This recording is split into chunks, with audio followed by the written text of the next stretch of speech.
कहते हैं जोड़ियां स्वर्ग में बनती हैं और ऊपर वाला उन्हें नीचे किसी न किसी बहाने मिला ही देता है। तो क्या जिनकी शादी हो गई है या जो प्यार की पींगे लड़ा रहे हैं या अभी अकेले हैं और जीवन साथी ढूंढ रहे हैं, उनकी जोड़ियां स्वर्ग में ही बनती हैं? फिर पति पत्नी, प्रेमी प्रेमिका के बीच रोज खिटपिट, इतने लड़ाई झगड़े, खून खराबा क्यों? तो क्या इनकी जोड़ियां स्वर्ग में नहीं बनी थी? क्या कोई तरीका है जिससे ये जाना जा सके कि जोड़ी स्वर्ग में बनी है या नहीं? नमस्कार दोस्तों, मैं आपका दोस्त देवरत्न। दोस्तों, आज मैं आपके लिए इसी प्रश्न का जवाब खोज कर लाया हूँ, जिसकी सहायता से आप अपने मनपसंद जीवन साथी की पहचान कर सकते हैं और अपनी मैरिज या लिव इन रिलेशन को सुखमय बना सकते हैं। इस वीडियो में पहले हम ये समझेंगे कि इतनी सतर्कता बरतने के बाद भी हम सही जीवन साथी चुनने में कहाँ चूक जाते हैं। फिर हम वो तरीका जानेंगे जिससे हम अपने सही जीवन साथी को पहचान सकें, और अंत में ये जानेंगे कि जो लोग शादीशुदा हैं या लिव इन में हैं लेकिन वो खुश नहीं हैं, वे क्या करके अपनी लाइफ में खुशियाँ वापस पा सकते हैं।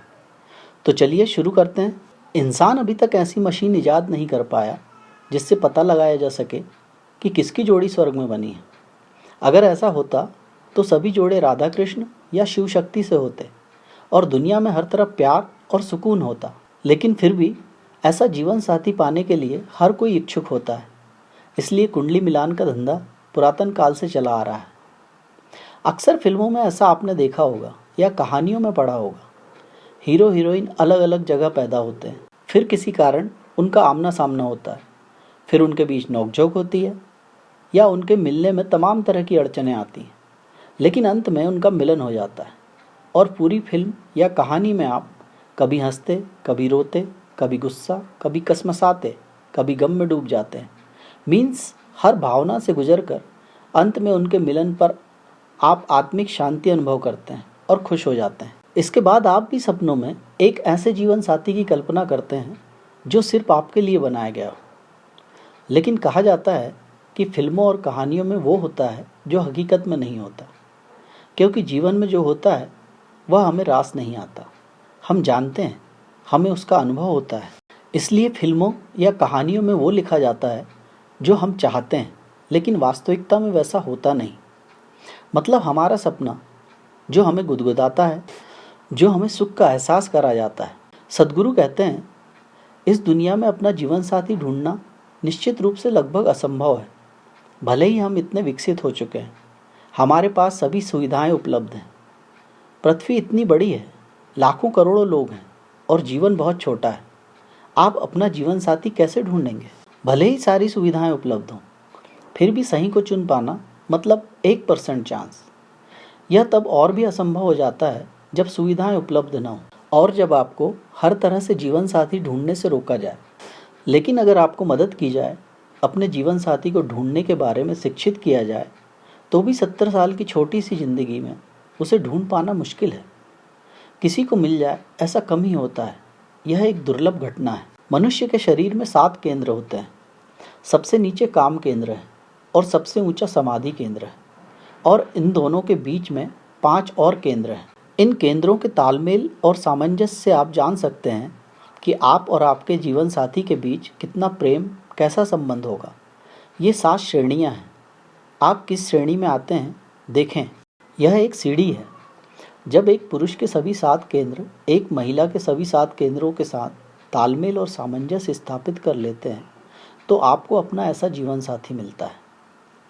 लेकिन ऐसा कभी कभार ही हुआ है, कृष्ण और राधा के साथ, शिव और शक्ति के साथ। यह मजनू और लैला के साथ भी हो सकता था यदि उन्हें मिलने दिया जाता।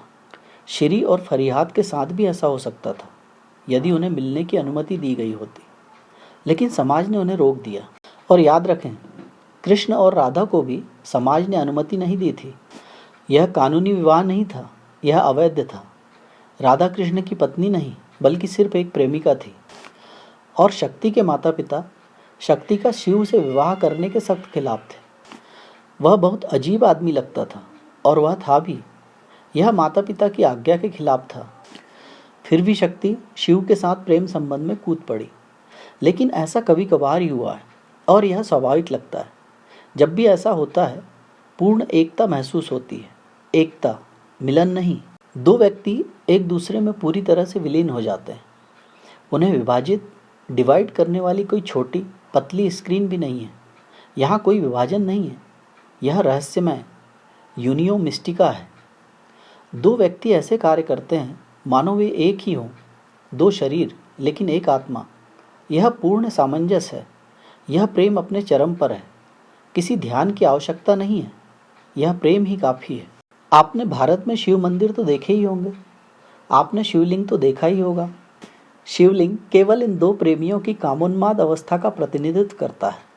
शिवलिंग केवल मर्दाना ऊर्जा के रूप में शिव का प्रतिनिधित्व करता है और शिवलिंग के ठीक नीचे फालिक प्रतीक, शक्ति का प्रतीक है, योनि। शिवलिंग और शक्ति की योनि का मिलन हो रहा है। वे एक हो गए हैं। वे एक दूसरे में विलीन हो गए। उन्होंने अपना सारा व्यक्तित्व खो दिया। इसलिए यह दुनिया की एकमात्र ऐसी तस्वीर है जिसका कोई चेहरा नहीं है। शुद्ध ऊर्जा का प्रतीक है लिंग और योनि, पुरुष यौनंग और महिला यौनंग। बस ऊर्जा का प्रतिनिधित्व किया जाता है, रचनात्मक ऊर्जा, महत्वपूर्ण ऊर्जा, वह ऊर्जा जिससे संपूर्ण जीवन प्रवाहित होता है। न शक्ति का कोई मुख है, न शिव का कोई मुख है। वे चेहरे अब सार्थक नहीं रहे, व्यक्तित्व लुप्त हो गए। यह शुद्ध ऊर्जा का मिलन है और केवल शुद्ध ऊर्जाएं ही एक दूसरे में विलीन हो सकती हैं।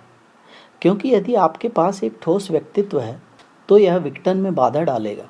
केवल शुद्ध ऊर्जाएं, तरल, एक दूसरे में प्रवेश कर सकती हैं और एक हो सकती हैं। यदि आप दो चट्टानों को एक साथ रख दें तो वे एक साथ तो हो सकती हैं लेकिन एक नहीं हो सकती। लेकिन पानी में पानी डालो तो पानी एक हो जाता है। न शक्ति का कोई मुख है, न शिव का कोई मुख है। वे चेहरे अब सार्थक नहीं रहे, व्यक्तित्व लुप्त हो गए। यह शुद्ध ऊर्जा का मिलन है और केवल शुद्ध ऊर्जाएं ही एक दूसरे में विलीन हो सकती हैं। क्योंकि यदि आपके पास एक ठोस व्यक्तित्व है तो यह विघटन में बाधा डालेगा। केवल शुद्ध ऊर्जाएं, तरल, एक दूसरे में प्रवेश कर सकती हैं और एक हो सकती हैं। यदि आप दो चट्टानों को एक साथ रख दें तो वे एक साथ तो हो सकती हैं लेकिन एक नहीं हो सकती। लेकिन पानी में पानी डालो तो पानी एक हो जाता है।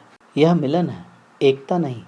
यह एक लौकिक रहस्यमय मिलन नहीं है, लेकिन फिर भी इसके बहुत करीब कुछ है। एक सौंदर्यवादी मिलन, एक कलात्मक घटना, एक काव्यात्मक अनुभव। प्रथम को केवल वही लोग समझ सकते हैं जिन्होंने समाधि सतोरी को जाना है। दूसरे को कवि, चित्रकार, नर्तक, संगीतकार समझ सकते हैं। तीसरा उससे भी नीचे 5 केंद्रों का मिलन है। यह 3% संभव है। यह कोई मिलन भी नहीं है, यह द्वैत है। दो व्यक्ति दो ही रहते हैं लेकिन फिर भी बड़ा सामंजस्य रहता है। दोनों सामंजस्य में कार्य करते हैं, जैसे कि दो संगीत वाद्य यंत्र सामंजस्य में बज रहे हों। दो दो ही रहते हैं। वहाँ कोई मिलन नहीं है, कोई एकता नहीं है, वे अलग हैं। इसका वर्णन खलील जिब्रान ने किया है। प्रेमियों को एक ही छत को सहारा देने वाले मंदिर के 2 स्तंभों की तरह होना चाहिए, फिर भी अलग और अलग। यह सौंदर्यात्मक, कलात्मक, संगीतमय अनुभव से थोड़ा कम है। यह एक नैतिक अनुभव है, पवित्र फिर भी सुंदर। चौथा है 4 केंद्रों का सामंजस्य। इसकी 4% संभावना है, द्वैत। लेकिन अभी भी बहुत अच्छी समझ है, एक दूसरे के बारे में बहुत अच्छी समझ, एक दूसरे की बहुत परवाह। इसमें कोई सहज सामंजस्य नहीं है, लेकिन समझ से बाहर एक निश्चित लय बनी रहती है। यह महान बुद्धिमत्ता का अनुभव है। यह नैतिक भी नहीं है। व्यक्ति को जागरूक होना होगा। यदि कोई जागरूक नहीं है तो वह इस चौथी अवस्था में गिर जाएगा। फिर है 5वीं, 3 केंद्रों का तालमेल, जिसकी 5% संभावना है। द्वंद्व पर अधिक जोर दिया जाता है। समझ अभी भी है लेकिन स्थिर नहीं, टिमटिमाती, अस्थिर। कभी कभी संघर्ष उत्पन्न होता है, लेकिन यह प्रेम में विघ्नकारी नहीं होता। इसके विपरीत यह इसमें कुछ जोड़ता है, इसे थोड़ा और मसालेदार बनाता है। यह एक मनोवैज्ञानिक अनुभव है। इसके नीचे 6वीं, 2 केंद्रों का तालमेल है, जिसकी 6% संभावना है। महान द्वंद्व, स्पष्ट द्वंद्व, क्षण, केवल क्षण, समझ के, और संघर्ष भी बहुत ज़्यादा होता है। यह लगभग 50-50 है। 50% समझ, 50% संघर्ष। यह एक शारीरिक अनुभव है। इस 50% समझ 50% द्वंद्व के कारण अभी भी एक बड़ा संतुलन बना हुआ है। और सातवां, एक केंद्र का तालमेल। 7% संभावना है इसकी। बहुत ज़्यादा संघर्ष, आनंद के दुर्लभ क्षण, अत्यंत दुर्लभ, कभी कभार, लेकिन फिर भी यह इसके लायक है। यह एक यौन अनुभव है। और सबसे निचला, कोई केंद्र नहीं मिल रहा है। उद्यान किस्म, ये वो जोड़े हैं जिनसे आप मिलते हैं। यह कोई यौन अनुभव भी नहीं है, यह यौन अनुभव से भी नीचे है। यह कमोवेश हस्त मैथुन करने वाला होता है। यह एक खास तरह की सामाजिक, आर्थिक, राजनीतिक व्यवस्था ही है। यह शोषण है, यह व्यावसायिक है, यह कमोवेश बाजार का हिस्सा है। अरेंज मैरिज, कोई प्यार नहीं, कोई सम्मान नहीं, नफरत भी नहीं, क्योंकि नफरत तभी अस्तित्व में रह सकती है जब थोड़ा प्यार हो। ये न तो दोस्ती है और न ही दुश्मनी। यह एक बहुत ही औपचारिक रिश्ता है, एक ऐसा रिश्ता जो बिल्कुल भी रिश्ता नहीं है। यह एक पारस्परिक हस्तमैथुन व्यवस्था है। तुम दूसरे का शोषण करते हो, दूसरा तुम्हारा शोषण करता है। यह एक तरह की वैश्यावृत्ति है, सबसे कुरूप संभावना। लेकिन पृथ्वी पर यही हो रहा है। यह एक बहुत ही व्यावसायिक दुनिया है, बहुत चालाक। और आपकी सारी व्यवस्थाएं, जिन्हें आप संबंध कहते हैं, जिन्हें आप प्रेम संबंध कहते हैं, उनका संबंध या प्रेम संबंध से कोई लेना देना नहीं। वे मूलतः आर्थिक व्यवस्थाएं हैं। हाँ, एक आत्मीय साथी को ढूंढना लगभग असंभव है। यदि इसे प्रकृति पर ही छोड़ दिया जाए तो यह लगभग असंभव है। लेकिन पूर्व में हमने एक विज्ञान विकसित किया है। यदि आपको कोई जीवन साथी नहीं मिल रहा है तो आप एक साथी बना सकते हैं, और वह विज्ञान है तंत्र। एक आत्मीय साथी ढूंढने का अर्थ है उस व्यक्ति को ढूंढना जिसके साथ आपके सभी 7 केंद्र स्वाभाविक रूप से मिलते हैं। यह असंभव है। कभी कभी एक कृष्ण और एक राधा, एक शिव और एक शक्ति। और जब ऐसा होता है तो यह बेहद खूबसूरत होता है। लेकिन यह आकाशीय बिजली की तरह है, आप इस पर निर्भर नहीं रह सकते। यदि आप अपनी बाइबल पढ़ना चाहते हैं तो आप इस पर निर्भर नहीं रह सकते कि जब बिजली चमकेगी तो आप पढ़ेंगे। बिजली गिरना एक प्राकृतिक घटना है, लेकिन भरोसेमंद नहीं है। यदि आप अपने प्राकृतिक जीवन साथी की आपसे मिलने की प्रतीक्षा करते हैं तो यह आपकी बाइबल पढ़ने के लिए बिजली की प्रतीक्षा करने जैसा ही होगा। और आप ज़्यादा पढ़ भी नहीं पाएंगे। एक क्षण के लिए वह वहाँ है, और जब तक आप बाइबल खोलते हैं वह खत्म हो जाती है। इसलिए तंत्र की रचना हुई। तंत्र एक वैज्ञानिक दृष्टिकोण है। तंत्र कीमिया है। यह आपके केंद्रों को बदल सकता है, यह दूसरे के केंद्रों को बदल सकता है। यह आपके और आपके प्रियजनों के बीच एक लय और सामंजस्य पैदा कर सकता है। यही तंत्र का सौंदर्य है। यह आपके घर में बिजली लाने जैसा है। फिर आप जब चाहें इसे चालू और बंद कर सकते हैं, और आप इसके 1000 उपयोग कर सकते हैं। यह आपके कमरे को ठंडा कर सकता है, यह आपके कमरे को गर्म कर सकता है। तो यह एक चमत्कार है। आपके भीतर ये 7 केंद्र शरीर की विद्युत के केंद्रों के अलावा और कुछ नहीं है। इसलिए जब मैं बिजली के बारे में बात कर रहा हूँ तो इसे केवल एक प्रतीक के रूप में न सोचें। मेरा मतलब शाब्दिक है। आपके शरीर में विद्युत की एक सूक्ष्म धारा विद्यमान है, अत्यंत सूक्ष्म। लेकिन यह जितना सूक्ष्म है उतना ही गहरा है। यह बहुत ज़्यादा दिखाई नहीं देता। वैज्ञानिकों का कहना है कि आपके शरीर में जितनी भी बिजली है, अगर उसे एक साथ रखा जाए तो उसका उपयोग 0 वाट के बल्ब को जलाने में किया जा सकता है। यह ज़्यादा नहीं है। मात्रात्मक दृष्टि से यह अधिक नहीं है। मात्रात्मक रूप से परमाणु भी ज़्यादा नहीं है, लेकिन गुणात्मक रूप से यदि यह विस्फोट होता है तो इसमें ज़बरदस्त ऊर्जा होती है। ये 7 केंद्र, ये 7 चक्र, जिनके बारे में युगों युगों से योग और तंत्र ने बात की है, ये और कुछ नहीं बल्कि आपके शरीर के विद्युत प्रवाह की 7 गांठें हैं। उन्हें बदला जा सकता है, उन्हें पुनर्व्यवस्थित किया जा सकता है, उन्हें नया आकार, स्वरूप दिया जा सकता है। 2 प्रेमियों को इतनी गहराई से रूपांतरित किया जा सकता है कि उनके सातों केंद्र मिलने शुरू हो जाएं। तंत्र सामान्य प्रेमियों को आत्मिक मित्रों में बदलने का विज्ञान है और यही तंत्र की महिमा है। यह पूरी पृथ्वी को बदल सकता है। यह प्रत्येक जोड़े को आत्मिक साथी में बदल सकता है। इसका अभी तक उपयोग नहीं किया गया है। यह सबसे महान खजानों में से एक है जो अप्रयुक्त पड़ा हुआ है। जिस दिन मानवता इसका उपयोग करेगी, एक नया प्रेम पृथ्वी को घेर लेगा। धरती एक नए प्यार से जगमगा उठेगी। केवल नया आदमी ही इसका उपयोग कर सकता है। होमोनोवस, नया इंसान, इसका उपयोग कर सकता है, क्योंकि केवल नया मनुष्य ही अपने शरीर को उसकी समग्रता में स्वीकार करेगा। बूढ़े व्यक्ति ने कभी भी अपने शरीर को स्वीकार नहीं किया। वह हमेशा अपने शरीर से लड़ता रहता था, अपने शरीर से झगड़ता रहता था, अपने शरीर को नष्ट करने की कोशिश करता रहता था। बूढ़ा आदमी आत्मघाती था।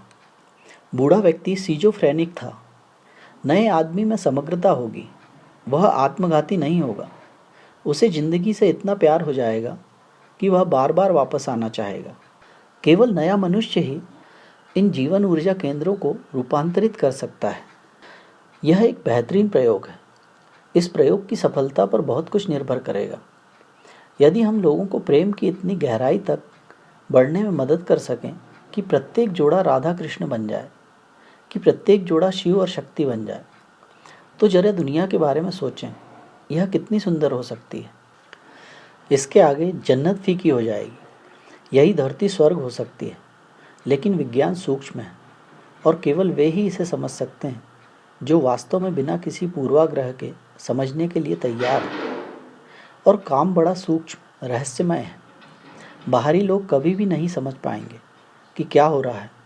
वे इसे गलत समझने के लिए बाध्य हैं। यह बिल्कुल वैसा ही है यदि आप बाहरी लोगों को किसी वैज्ञानिक प्रयोगशाला में ले जाते हैं जहां वे परमाणु ऊर्जा पर शोध कर रहे हैं, तो क्या आपको लगता है कि बाहरी लोग कुछ समझ पाएंगे? यह कहीं अधिक गहरा प्रयोग है, क्योंकि परमाणु ऊर्जा पर काम करना पदार्थ पर काम करना है और मानव ऊर्जा पर काम करना ऊर्जा से प्रेम करना, चेतना पर काम करना है। इसे देखने के लिए बहुत ही समझदार लोगों की ज़रूरत है। प्रत्येक जोड़े को वह आनंद, वह लौकिक आनंद, वह लौकिक संभोग, वह पूर्ण परमानंद मिल सकता है जब सभी सातों पुरुष और स्त्री के केंद्र मिलते हैं, घुल मिल जाते हैं और एक दूसरे में विलीन हो जाते हैं। अभी आप सबसे निचले पायदान पर हैं, जहाँ एक भी केंद्र नहीं मिल रहा है। यदि तुम प्रकृति पर निर्भर हो तो यह असंभव है। यदि आप तंत्र पर निर्भर रहे तो यह अवश्य संभव है। अपने जीवन मूल्यों में वृद्धि के लिए अपने इस दोस्त के वीडियो को लाइक और चैनल को सब्सक्राइब कर प्रोत्साहित करना ना भूलें और वीडियो को अपनों में शेयर कर अपने इस दोस्त के छोटे से प्रयास दो फल ठहरें और अपने लिए सोचें। मैं अपना अमूल्य योगदान अवश्य दें। अगला वीडियो कल सुबह जरूर देखें। धन्यवाद। Thank you for watching. Please like and subscribe our channel and press the bell icon for upcoming updates. I pray you may always be healthy and happy. Thank you for